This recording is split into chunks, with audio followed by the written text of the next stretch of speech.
Minecraft is a fascinating game. Huge mountains, wide open plains, and an entire world that can be shaped on the player's whim.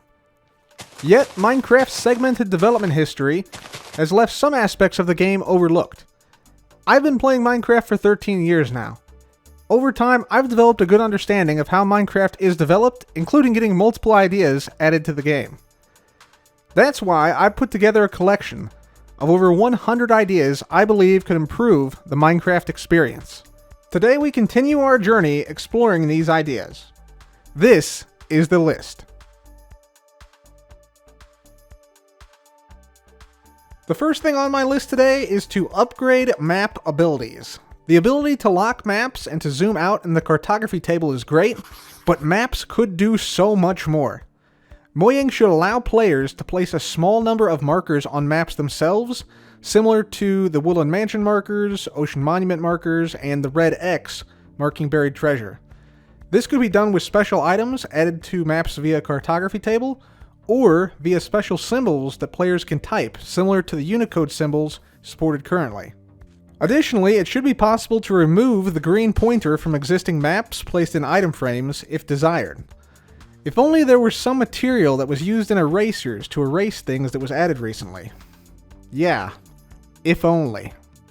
Finally, it would be nice to be able to somehow reverse the process of deobfuscation on already explored maps, which would allow players the ability to create their own treasure maps for other players.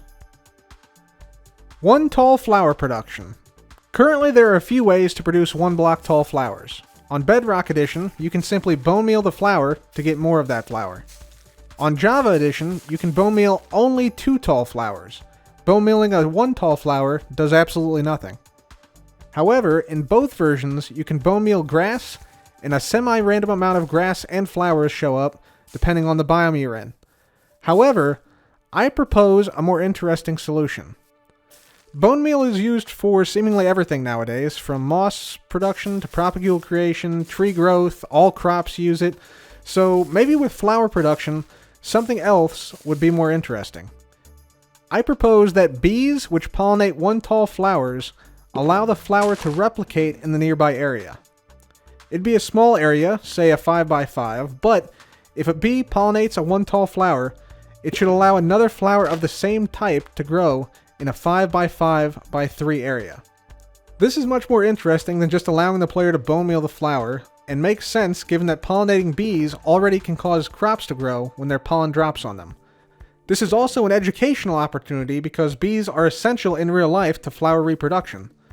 Bees are also already pollinating flowers, but nothing else happens. They just get the pollen and that's it. If anything, this makes flower farming more interesting, more varied, and expands on existing game mechanics. Now you might think this could result in infinite flower growth throughout the world over time, but there would be limits to how far and how many flowers could grow, similar to how mushrooms have limits to how many can grow in a specific area at one time. This would result in some patches of flowers that form over time near bees' nests, or hives if the player put them there, but beyond a few patches, it shouldn't get too out of hand. Wool dyeing needs to change. Dyeing wool is weird and vastly different from how every other block in the game is dyed. Wool can currently only be dyed with 1 dye dyeing 1 wool block. Other blocks like concrete, terracotta, etc. use 1 dye to dye 8 full blocks. I think that to make wool consistent with other blocks, but also to allow small dyeing of wool for things like beds early game, wool should be dyeable with a single dye in any configuration from 1 to 8 blocks. That is, if you have 1 dye in any number of wool from 1 to 8, you should be able to dye it. Add universal redyeing of terracotta and powdered concrete. Basically, the idea is this. With terracotta and powdered concrete, you should be able to redye or undye these blocks in some way. Currently on multiplayer servers, mesas are frequently mined of regular terracotta completely because it can be dyed any color. Meanwhile, most of the white, brown, orange, yellow, and red terracotta is left in place because that can't ever be made into any other color, other than the color it currently is. This effectively gatekeeps the player with those terracotta types.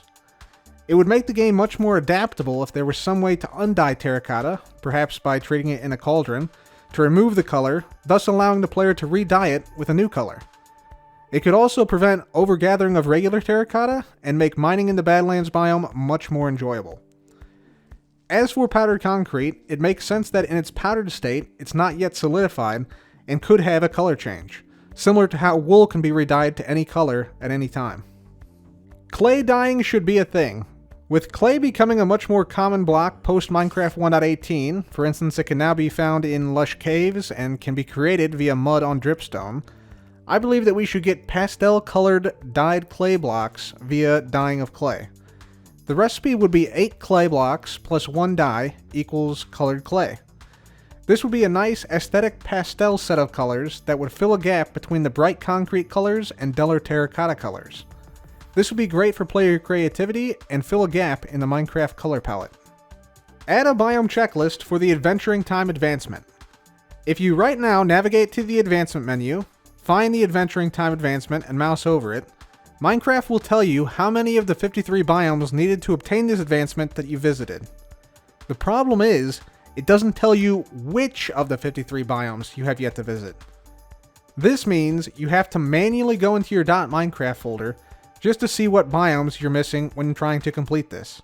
That, or you have to randomly fly around the world checking all the biomes you might have missed again. Super annoying. Adding a way to see which biomes you have or haven't been to would be huge.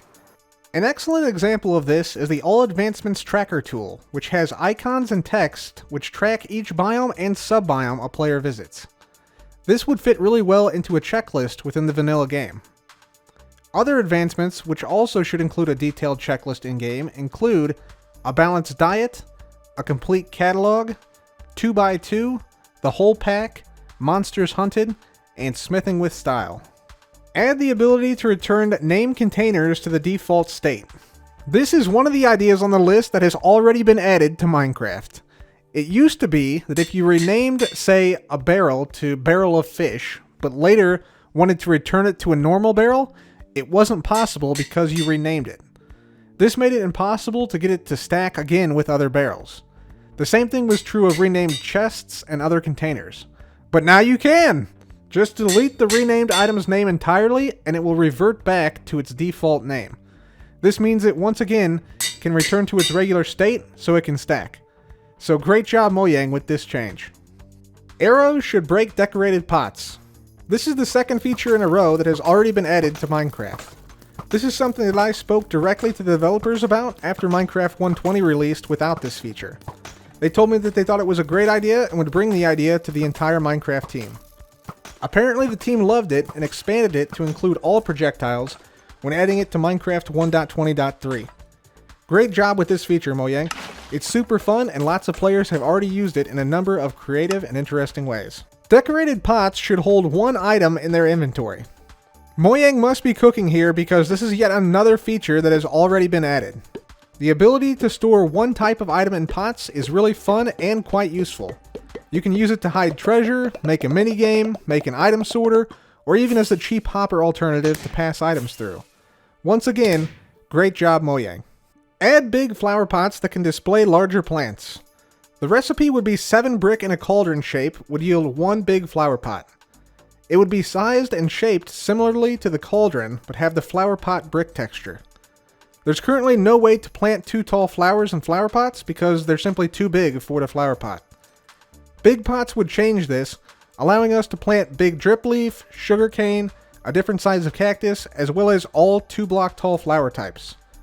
With more plants hopefully on the way in the future, and bigger plants like the pitcher plant and drip leaf added in the last few updates, it makes sense we get a way to display larger plants. Great news everyone! A gardener from early Minecraft has just informed me of an ancient rose that used to grow everywhere. If only there was some way to dig up the past. Until next time, happy crafting.